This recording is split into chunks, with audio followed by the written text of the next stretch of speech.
Las niñas y los niños menores de 14 años ya pueden salir a pasear, jugar y correr. La norma es sencilla. Sigue la fórmula de los 4 unos. Con un adulto, una vez al día, 1 hora como máximo y como mucho, a 1 kilómetro de distancia, siempre alrededor de casa, en la ciudad o en el campo. La norma es fácil de aplicar. Los pequeños deben ir siempre acompañados de un adulto con quien estén conviviendo o que esté a su cargo y debidamente autorizado. Con el adulto pueden salir hasta 3 menores. Si eres tú quien va con ellos, vigila que mantengan una distancia de 2 metros con otras personas.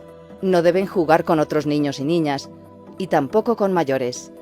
Puedes pasear con ellos entre las 9 de la mañana y las 9 de la noche. Evita cualquier aglomeración. Tienes 1 kilómetro a la redonda de espacio. Y claro que pueden llevar sus propios juguetes, pero que no los compartan.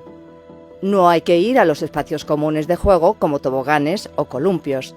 Sí que está permitido que los pequeños acompañen a un adulto en las actividades que ya estaban autorizadas, como comprar el periódico, sacar al perro o tirar la basura. Y recuerda que seas mayor o menor, debes ser responsable.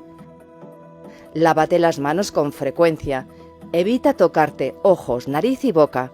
Mantén tu casa y tu habitación bien limpias. Guarda la distancia social de 2 metros.